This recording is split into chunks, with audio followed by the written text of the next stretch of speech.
తోటలోని ద్రాక్షావల్లితో నన్ను అంటు కట్టి స్థిరపరచావా జ్యోతిర్మయుడా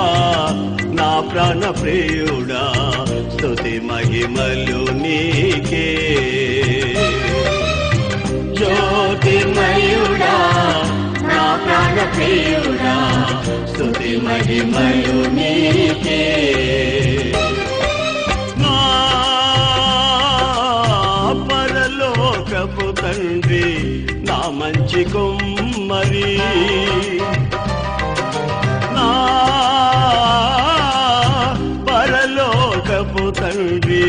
నా మంచి కుమ్మరి నీకిష్టమైన పాత్రను చేయ నన్ను విసిరేయక